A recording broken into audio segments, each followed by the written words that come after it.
नमस्कार, मी दीपाली टीचर आणि आजच्या ब्लॉगमध्ये आपल्या सगळ्यांचं स्वागत आहे. आजच्या ब्लॉगमध्ये आपण शिकणार आहोत संस्कार भारती रांगोळी. खरोखर संस्कार भारती रांगोळी ही अतिशय सुरेख पद्धत आहे, ज्या वेळेला आपण आपली रांगोळी अतिशय उठाव आणि भरदार काढू शकतो.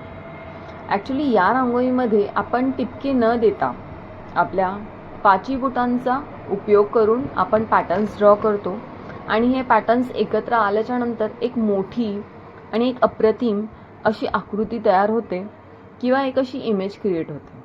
आता मी सध्या तुम्हाला व्हाईट बेसवरती दाखवत आहे, म्हणजे मोस्ट प्रॉबेबली मी सफेद रांगोळीचा इथे वापर केलेला आहे आणि वेगवेगळे पॅटर्न्स तुम्हाला दाखवत आहे. तर सुरुवात मी टिपक्यांपासून केलेली, त्याच्यानंतर सरळ रेषा, त्याच्यानंतर केंद्रवर्धनी आपण काढलेली जो वर्तुळाकार भाग होता, आणि आताचा जो पॅटर्न तुम्ही बघत आहात तो आहे गोपद्म.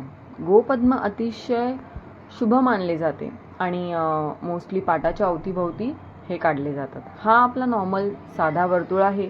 या वर्तुळाला पकडून आपण फुलांची रांगोळी किंवा डिझाईन चांगल्या पद्धतीने काढू शकतो. याच्यानंतर आपण आता येणार आहोत केंद्रवर्धनी, जे अगोदर मी तुम्हाला सांगितलेलं. आता केंद्रवर्धनीमध्ये आपण सिंगल केंद्रवर्धनी पण काढू शकतो, त्याच्यामध्ये पॅटर्न्स सुद्धा आपण देऊ शकतो. आता ही जी मी काढलेली आहे तिला मी अटॅच काढलेली आहे, म्हणजे एकमेकांना ती जोडलेली आहे. तर या टाईप ऑफ जो पॅटर्न तयार होतो त्या पॅटर्नला शृंखला असे म्हटलेले आहे. तर तुम्हाला इथे समजावं म्हणून मी 4 केंद्रवर्धनी एकत्र काढलेल्या आहे. आजूबाजूला आपण आणखीन काही काढून त्याचं एक मस्तपैकी पॅटर्न तयार करू शकतो. आता ही जी तुम्हाला वेव्ही लाईन दिसणार आहे, तर या लाईनला आपण सर्परेषा असं म्हणू शकतो. ज्यावेळेला मोस्टली रांगोळी एंड होते तर ती आणखीन जास्त मोठी दिसावी म्हणून या सर्परेषांचा उपयोग केला जातो.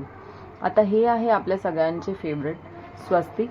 हे खूपच शुभ मानले जाते, पण नॉर्मली जेव्हा आपण रांगोळी काढतो त्यावेळेला तेवढे हे उठावदार किंवा भरीव दिसत नाही. संस्कार भारतीचा हाच एक फायदा असतो की तुम्ही जे काही पॅटर्न काढणार आहात ते पॅटर्न एक 3D टाईपमध्ये दिसायला लागते, एक उठावदार दिसायला लागते. याच्यामध्ये मोस्ट प्रॉबेबली व्हाईट रांगोळीचाच उपयोग केला जातो. आता हा जो एक नवीन पॅटर्न आहे तो मी तुम्हाला दाखवत आहे. हा आहे झेंडा किंवा आपण याला ध्वज बोलू शकतो. हाही मोस्ट प्रॉबेबली रांगोळीमध्ये वापरला जातो. हा थोडासा मोठा पॅटर्न आहे. अगोदर आपल्याला केंद्रवर्धनी ड्रॉ करायची आहे, पण जी हाफ ओपन असेल. त्याच्यानंतर तिला एका दुसऱ्या कर्व लाईनने जोडून घ्यायचं आहे.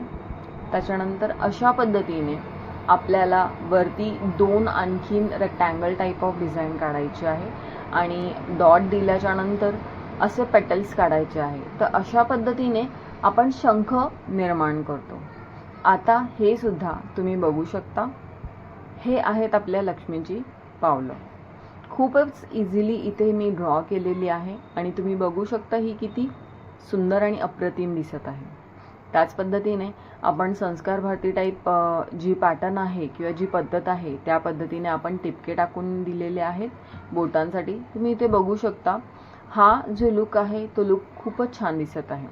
तर अशाच दिवाळी जवळ येत आहे, तर अशाच डिझाईनसाठी नक्की मला फॉलो करा.